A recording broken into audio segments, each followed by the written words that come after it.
डिमाकुसि दखरा दुलाराय बर' फरायसा आफादा आदब आरो गुन गोनां सोलोंथाइनि मावथांखि बिथांखिखौ बिथा खालामनानै थुलुंगानि मटर साइकेल हानजा सुरनाय हाबाफारि बानजायदों। उदालगुरि जिल्लानि सिङाव थानाय डिमाकुसि दखरा दुलाराय बर' फरायसा आफादा डिमाकुसि ओनसोलनि फरायसा दिथागिरि बिमा बिफा बिथांमोनखौ सोलोंथाइ बिथिङाव थुलुंगा होनाय आरो सांग्रांथि लाबोनायनि मोनसे नेरसोन बायदियै मटर साइकेल हानजा सुरनाय हाबाफारिखौ बानजायदों। गाहायै 2024 मायथाइनि फेब्रुवारि दाननिफ्राय मेट्रिक आरो हायार सेकेन्डारि जोबथा आनजादाव जिरायनो गोनां फरायसा बिजाथिफोरखौ थुलुंगाखांहोनो थाखाय बे हाबाफारिखौ लानाय जादों। दिनैनि मटर साइकेल हानजा सुरनाय हाबाफारिखौ बिबुंथिनि गेजेरजों बेखेवनानै होयो उदालगुरि जिल्ला दुलाराय बर' फरायसा आफादनि गाहाय नेहाथारि मुस्रि बाबुल बर' बिथाङा। डिमाकुसि दखरा दुलाराय बर' फरायसा आफादनि आफादगिरि मुस्रि लबराम बर' बिथाङा मटर साइकेल हानजा सुरनाय हाबाफारि आरो डिमाकुसि दखरा दुलाराय बर' फरायसा आफादनि इयुन मावथांखिफोरनि सोमोन्दै गुवारै फोरमायथिना होनायखौ नुनो मोननाय जायो। दिनै डिमाकुसि दखरा दुलाराय बर' फरायसा आफादा जि दुलाराय बर' फरायसा आफादनि जि मावथांखि mission skill and quality education जायखौ बुंदों आदब आरो गुन गोनां सोलोंथाइ मावथांखि बेखौ बिथा खालामनानै दिनै डिमाकुसि दखरा एबसुआ जे साइकेल बाइक हानजा सुरनाय हाबाफारि जे लादों बेखौ जोङो उदालगुरि जिल्ला एबसु हिसाबै जों गोसो गोरबोजों बरायदों आरो बेनि गेजेरजों जे बाइक हानजा सुरनायनि गेजेरजों जोंनि ओनसोलनि जि बिमा बिफा जोंनि समाजनि दैदेनगिरि जोंनि फरायसुला फरायसुलि बिथांमोननि गेजेराव मोनसे सांग्रांथि लाबोनो थाखाय दिनै बाइक हानजा सुरनाय हाबाफारिखौ लादों। बे जोबोर बाख्नायथाव जादों आरो बेनि गेजेरजों मेसेज होनो नागिरदों जे फैगौ फेब्रुवारि दानाव जिहेतु हायार सेकेन्डारि आरो मेट्रिक आनजादा जानो थांगासिनो दा बेयावहाय जोंनि फरायसुला फरायसुलिमोना जाहाथे गोसो होनानै फरायो आरो नैबे जि फरायनाय समाव जाहाथे बिथाङा नाङा जाङा जाय फिथाइ थायि समफोरखौ एरैनो हगारलाबाया। बेखायनो जोङो नैबे रिलिनि गेजेरजों मोनफ्रोमबो फरायसालियाव थांनानै जे फरायसाफोरखौ लोगो हमनाय हाबाफारि लादों आरो गामियाव थांनानै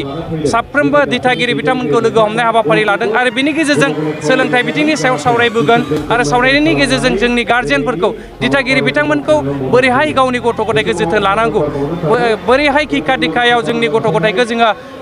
जौगाखांहोनो हायो बेफोर बिथिंखौ लानानै सावरायनो नागिरदों आरो बेयावहाय आं खावलायगोन जोंनि ओनसोलनि साफ्रोमबो रायजो राजा बा दिथागिरि बिथांमोनाबो जोंनि नैबे हाबाफारियाव मददथि होगोन मददथि मोनगोन आं बेखौ मिजिंथिदों आरो जोङो उदालगुरि जिल्ला एबसुनि सिङाव थानाय 28था दखरा एबसुनि दैदेनगिरि आरो लोगोसे जोंनि ओनसोलनि सिङाव थानाय मोनफ्रोमबो बर' बिजोंनि गोजौ फरायसालिनि फोरोंगिरि बिथांमोनखौ लानानै जोङो थांनाय नभेम्बर दाननि 2 खालाराव जोङो मोनसे हाबाफारि लादोंमोन सावरायलायनाय हाबाफारि जायखौ जोङो नैबे जे मेट्रिक आनजादखौनो बिथा खालामनानै जों बे सावरायनाय हाबाफारिखौ लादोंमोन आरो बेनिफ्राय मोनसे गरन्थायाव जों फैदों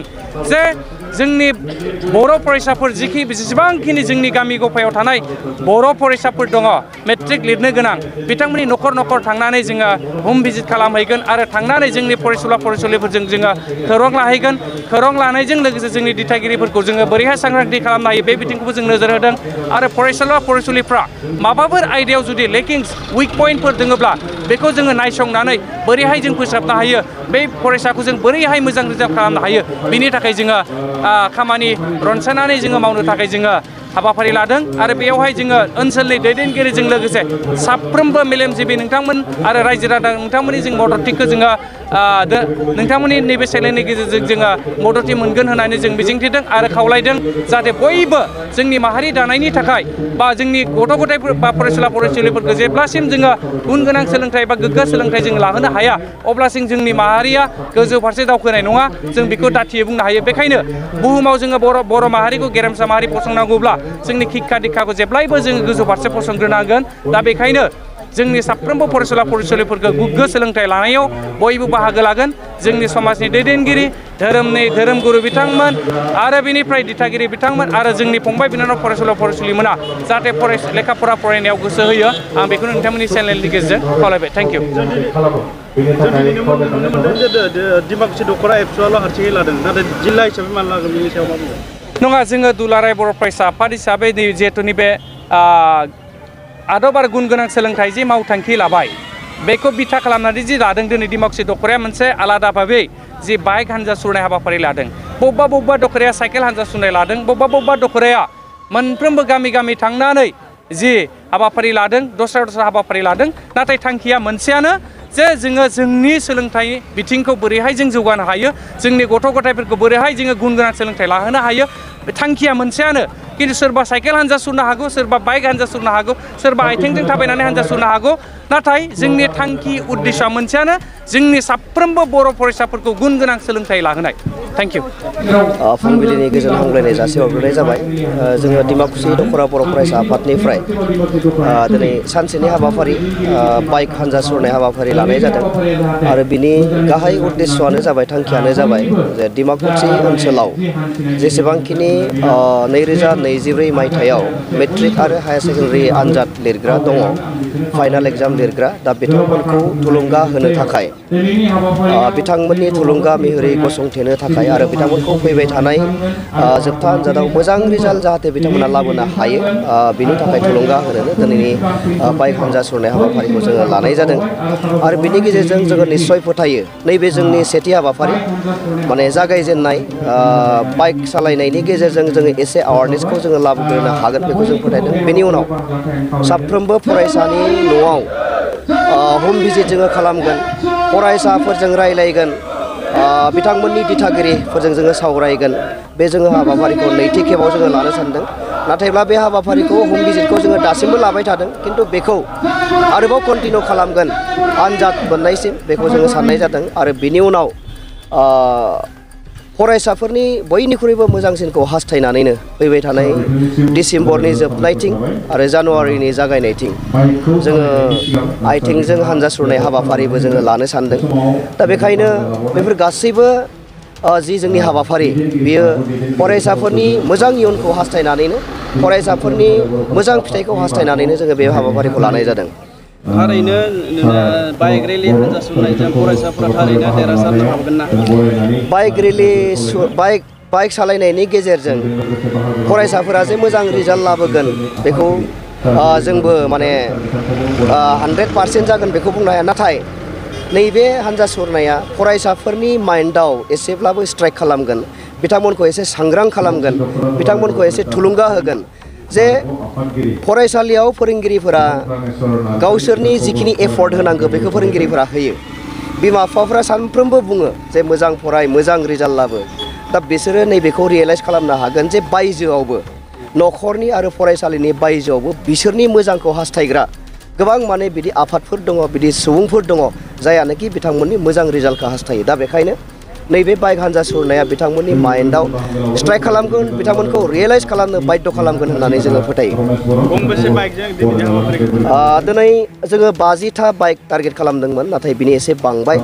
55 खान 55 खान बाइक हयथ' जागोन आरो 100निख्रुइ बारा पार्टिसिपेन्ट बेवहाय बाहागो लागोन जोङो खालि डिमाकुसि आनसलिकनि बेन्दोङाव जेसेबांखिनि गामि गोग्लैयो बेखौ जों थाबायगोन आरो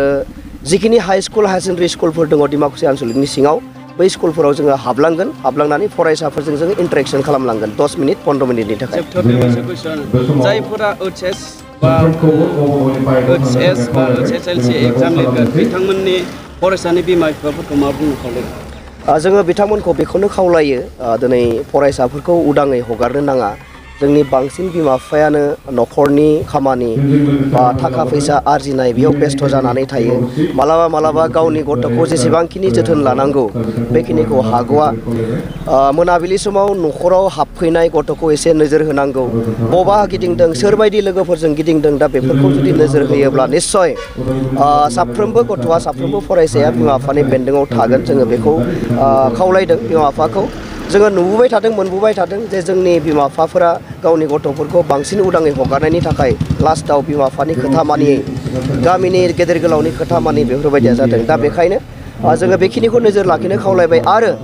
फरायसाफोरनो एसे मोजां एनभायरनमेन्ट न'खराव फरायनो हानायनि थाखाय जाहाथे एनभायरनमेन्ट सोरजिनानै होयो मोजां थासारि सोरजिनानै होयो बेनि थाखाय जोङो बिमा बिफाखौ खावलायदों बांसिन न'खराव जोंनिया लोंनाय जानाया बारा जौ लोंनाय हुदाया बारा बर'फोरनियाव दा सम मालाबा न'खराव दावराव दावसि जानायनि थाखाय फरायसाफोरा फरायनायनि थाखाय जेसेबांखिनि आबहावा मोननांगौ बेखौ मोना दा बेखायनो जोङो खावलायदों साफ्रोमबो गार्जेनखौ साफ्रोमबो बिमाखौ जाहाथे फरायसाफोरनि थाखाय फरायनायनि सुबिदा होनो हायो मोजां मोनसे आबहावा थासारि सोरजिनानै होनो हायो बेखौ जों खावलायहरबाय